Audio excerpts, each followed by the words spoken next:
All right, hi you guys. I'm gonna go over a few examples on this worksheet that I'm gonna have you work on during class today. So you all should have signed in by now. You should have grabbed this worksheet. I'm gonna do 3 examples for you on here just so you know what I'm looking for. And then you are gonna finish this worksheet together with your groups. Please work together. All right, you gonna say hi? Okay. Okay. Okay. All right, so for this worksheet, what we're going to do is sketch each polynomial, please stop, on the axis provided, find all of the zeros, include multiplicities. So we are not going to, don't worry about multiplicity. So it's not something that's out of reach for you guys to understand, but it's not the focus right now. So everywhere on here where you guys see this last line, multiplicity, we're just going to leave that blank or not do it. So don't worry about that. We are going to fill in everything else and sketch the graphs of all of these. One thing that I want you guys to add that it doesn't say to do on here is I want to know before we even sketch what the degree of each of these polynomials is. So I'm going to have you add degree above each one.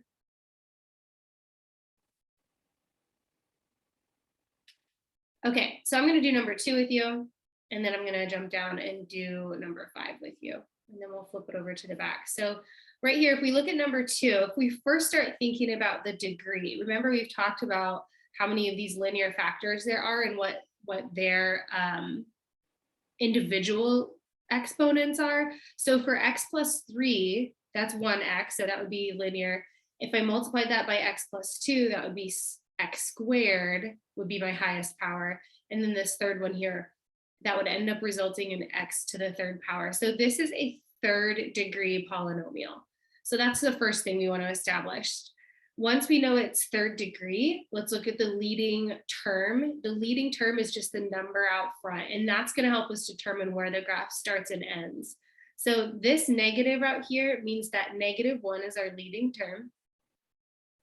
And then when we think about end behavior, there's lots of different ways to talk about end behavior, but you guys have just heard me talk about it with these polynomials in the sense of, are the 2 different ends doing the same thing, both pointing up or both pointing down, or doing the opposite thing, or one is going up and one is going down. So hopefully you guys have picked up on the pattern that the odd degree polynomials, the ends are always going in opposite directions. And if it helps thinking of the O, so odd and opposite, odd degree polynomials are always doing opposite things from the start to the finish. So for end behavior, just write same or different for each one of these. So since this is a 3rd degree polynomial, the ends are going to do different things. So we'll just put diff there for different. And then lastly, we want to list the zeros, and then we'll sketch the graph. So the zeros of this, again, when you're finding zeros of a factored polynomial, the bulk of the work is done for you. You just set each individual factor equal to 0. So if I set x plus 3 equal to 0, that gives me the 0 of -3. If I set x plus 2 equal to 0, that gives me the 0 of -2. And if I set x minus 1 equal to 0, I get the 0 or root of +1. So now I can plot my 3 zeros. So I've got 1, -2, and don't worry about being too accurately scaled. I'm not really concerned about that as much as I am you labeling your zeros, so I know you know how to find your zeros and that you're sketching the graph correctly. Okay, so next is, where does this graph start and end? Well, if we know it's a 3rd degree polynomial, let's just refresh. A normal cubic function looks like this. So it starts down here and then goes up. So the ends do opposite things, but this leading coefficient of -1 means that the whole thing would be flipped over the x-axis. So instead of starting down here, this -1 coefficient means it's actually going to start up here and end down here. And then we just fill in the gaps. So since this 3rd degree polynomial has 3 zeros, that means it's just going to cross through the x-axis at every single one of those and end down there. So there's our sketch for that one. So this is what I'm looking for. Okay, So now we're going to jump down to number 5. Okay. So this one's a little different.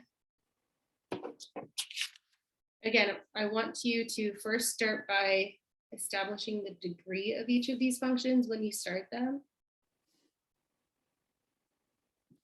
All right, so the degree of number 5. First of all, I have a -3 out here. That's not a 0, that's just my leading term. So my leading term is -3, or my leading coefficient. And then I have these two factors, x plus 1 cubed and x squared. So if I were to multiply all of these out, if I were to cube x plus 1 and then multiply by x squared, so this would altogether be something with x cubed times something with x squared. That's going to result in adding those exponents, and the degree of this would be a total of 5. So this is a 5th degree polynomial. So let's jump down to end behavior. 5th degree polynomials behave, their ends behave in the same way a 3rd degree polynomial or any other odd degree. So just like we reviewed this 3rd degree polynomial here, 5th degree the parent function for a 5th degree looks very similar. It flattens out a little bit at the origin, but it still behaves the same way in the end.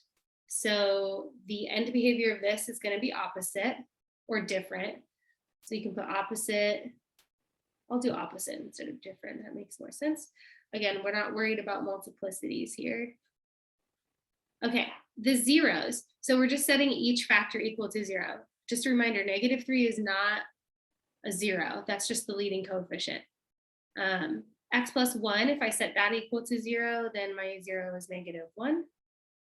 And then if I set x squared equal to 0 and solve, I just get the 0 of 0. So this is a 5th degree polynomial, but it only has 2 zeros, and we'll see what happens on the graph at those zeros. So I'm going to plot those. So here's 0 and -1.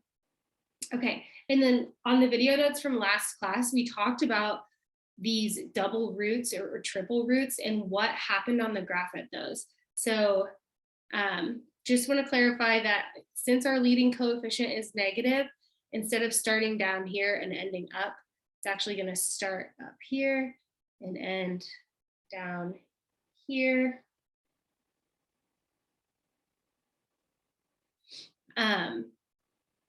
Now we need to figure out what it's going to do at -1. So if we go back to x plus 1 and we see that it's cubed, if you remember from last class, that is where it squiggles. That's where it squiggles or bends through the graph. So at this point, it's going to come down here to the -1 and bend through it, since that factor is cubed. And then when it comes, it's going to come back up to this 0 at 0. And since that's a double root, it's going to bounce off of it. Okay, so I didn't do it. I might need my whiteout. But this is going, if it's going to come back up and bounce off of this, then it's going to be connected like that.